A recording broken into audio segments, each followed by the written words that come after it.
messieurs, donc nous sommes en direct de Congo Winner Télévision. Et puis partout Portugal, RDC. Le pas pour la vie, le pas pour rien. Être congolais, c'est être riche en vie. Voilà. Stop, Peter, stop. Et puis partout Portugal, RDC, nous sommes en direct de Congo Winner Télévision.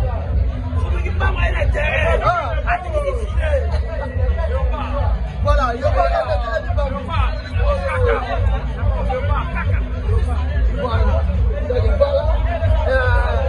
de dans l'ambiance, nous sommes en Chine, quartier, si c'est dans l'espace Maïvan Arena, mesdames et messieurs, donc les abonnés fidèles de Congo Winner Télévision, autant en ayant bandé au bateau, puis m'en est laissé moi, bandit moi qui était le fond. RDC appelle ça mon salaire. RDC appelle ça mon salaire. Quand on va dire salaire va suivre. En tout cas, RDC félicitations. RDC le ramasse. Voilà. Voilà.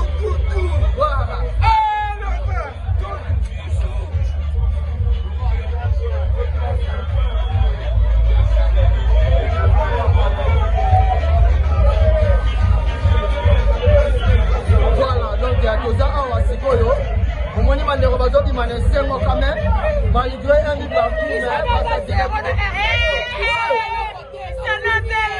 bonsoir. Félicitations vraiment, félicitations pour la léopard.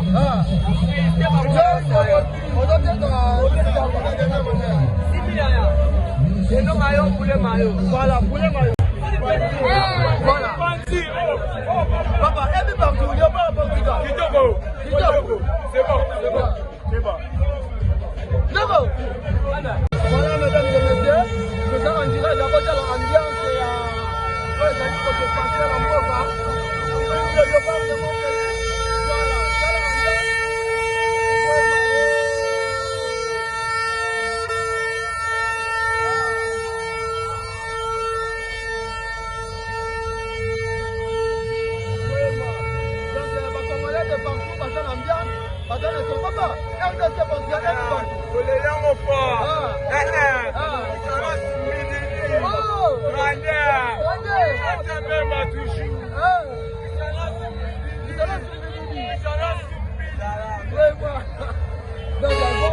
Alors maman, bonsoir. Portugal RDC, voilà bini. Donc on est pas là.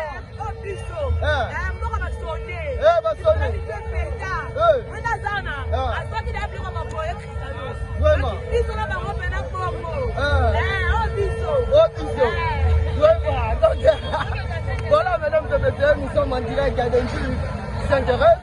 Côté la ambiance, où les alliés se passer entre les Congolais, où les alliés se passer awa. Et puis partout, bonsoir. Bonsoir. Il n'y a pas Portugal. Et puis partout.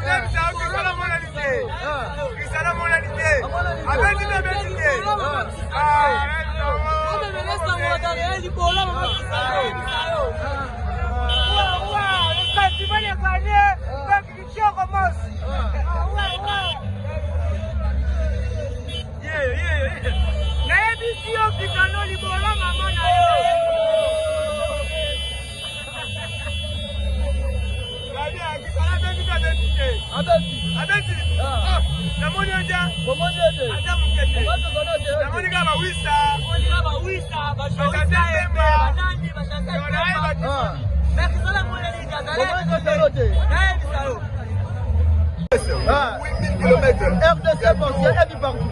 Toujours. RDC. Toujours en forme. Les rois de la forêt. En tout cas, les résultats, pour ça, c'est côté qui n'a l'équipe nationale. La deuxième mi-temps, les arbres, c'est vraiment moral. Mais ma camoundé, au thème moto. Pas bien aller en Bokonaï. Félicitations à l'équipe nationale. Félicitations à tous les peuples congolais. On va partout. Tous en forme. Bonsoir. Alobi vraiment, en tout cas vraiment. Bonsoir. Bonsoir. Par rapport à match à l'élo, Portugal RDC, un dit partout. En tout cas vraiment, pour la mission sa victoire. Pour la mission victoire, on dit, ma guitare, tout le monde ici, plus qu'on a bien donc. Que c'est belle. Est-ce que tu as le pas? Quand même, parce que nous sommes là, tu as malade. Un mot pour la coach de ça. En tout cas, vraiment, mais il n'y a pas ces aracas. Il n'y a pas ces aracas. Farah Sidege et là, Jameli.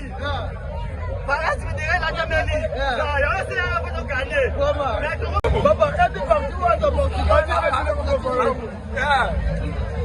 J'ai des déjà. Voilà la 8e, elle est match est bien. Match est bien. Félicitations pour la fatigue, félicitations pour l'entraîneur. Malgré que Babé il fallu louper, il y fait la force. En tout cas, c'est la presse calme. Match est bien, il est vraiment bien. On est dans l'équipe déjà. On l'équipe déjà. Mais papa, c'est un moment où ça va. Calme. Calme. On va aller pas. Ouzbékistan a gagné. Ouzbékistan a gagné. Ah bon? On a gagné. On a gagné. On a gagné. La balle au Beto. Portugal, on tenait à l'échec. On y met que Portugal est échec. On tenait à l'échec. On y met que. Mais peut-être que Cristiano a terrain. On a un match mais on est là. On est là. Cristiano a terrain dans le match. C'est un tir cadré. C'est un tir cadré. Voilà, l'ambiance continue, mesdames et messieurs. Donc, ambiance, il y a pas congolais. Bonsoir, mon frère. RDC Portugal, Emi partout. En tout cas, félicitations à vos joueurs. C'est un Betty. En tout cas, c'est un impressionné. On dit, mais c'est un Portugal. Mais pas les a compliqués. Donc, on va Betty, ils sont fait de Betty. On va faire un résultat. En tout cas, chaque fois, on va jouer à la prochaine match, on va gagner. Merci. Ok. Voilà, mesdames et messieurs, après match, total la réaction des Congolais. Donc, il y a aussi les Congolais, maman va dire aussi là. Maman va dire aussi là, maman va dire aussi là. Bon, papa, bonsoir. Portugal, RDC, Lobini. On va aller à la boy. On a parti maintenant. On va aller chanter. On chanter Congo général. Général. Voilà. Abakisa Baklabi général Chassali Pema. Parce que Cristiano Soumididi. Soumididi. Voilà. Maman. Oh, Cristiano Soumididi. Voilà. Donc, comment on a fait la vidéo en direct? Donc, comment la ambiance? Voilà dit. Vous avez gagné à 7 heures. Vous avez gagné à 7 heures. Voilà le bon maman. Soumididi. Voilà, donc, je vais arrêter Léopard, félicitations en tout cas. Vraiment. Félicitations. Félicitations à Léopard. En tout cas, les Léopard, félicitations. Par contre, c'est bon. Merci.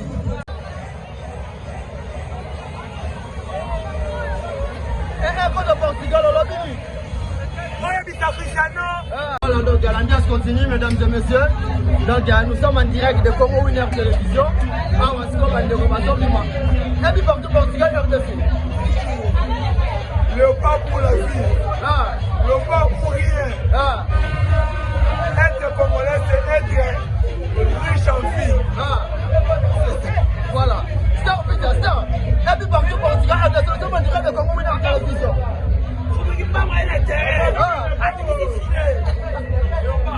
Voilà, il y a pas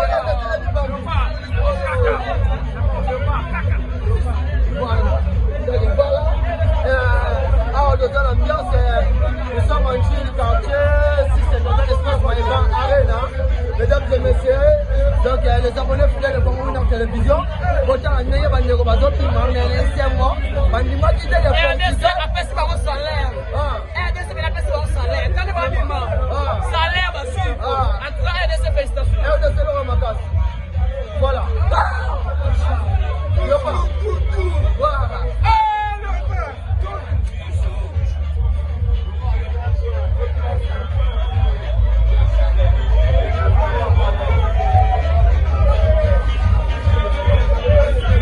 Voilà, donc il y a tout ça à Wasikoyo. Au moins, il y a des robots qui m'ont laissé quand même. Malgré un peu partout, mais pas ça.